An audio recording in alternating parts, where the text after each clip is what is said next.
के सोचे थे जिंदगीमा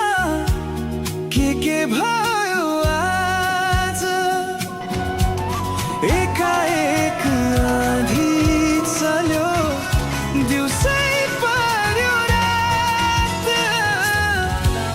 के सोचे थे जिंदगीमा के भयो आज भएको अङ्कल चाहिँ त्यो ढुङ्गाको ओखली हाम्रो स्टोरको भाइरल भर्खर आइपुगेकोले यहाँ मिलाउन लाग्दैछु म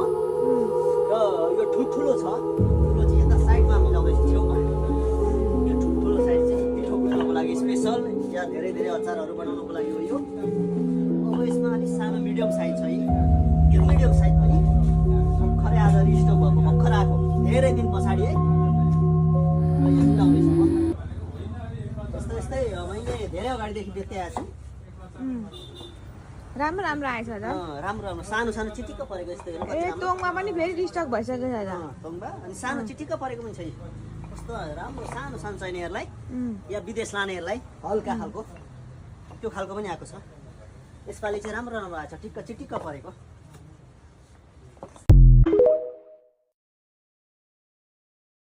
Nepal made in Nepal made in Nepal ए हजुर ल यहाँ अगाडि हेर्नु होला है त हाम्रै देशमा उत्पादन भएको अहिले चाहिँ ओरिजिनल ढुङ्गाबाट बनेको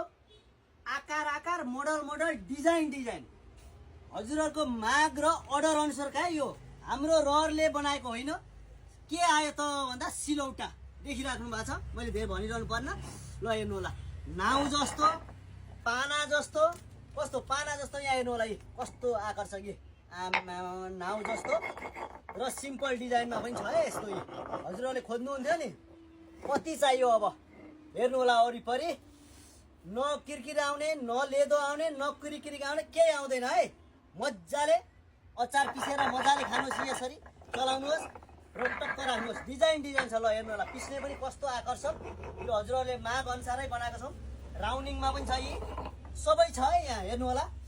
हामीले योभन्दा अगाडि धेरै पहिलेदेखि बेच्दै आएको छौँ अहिले चाहिँ सानो छुटुक्क परेको र विभिन्न मोडलमा है लिएर आएका छौँ सिलौटा ओखलीहरू पनि छ र के चाहियो हजुरले अझै डिजाइनहरू खोज्नुहुन्छ भने हामी त्यो लिन उपलब्ध गराउन तयार छौँ भन्दै अहिले बिदा हुन चाहन्छु हवस् त नमस्कार धन्यवाद नमस्कार हजुर ल भर्खरै फेरि रिस्टक भएको छ हाम्रो ग्लो हाउसमा चाहिँ प्योर ढुङ्गाको ओखल है यता यहाँ अगाडिबाट हेर्नु होला यो भनेको सबभन्दा सानो साइज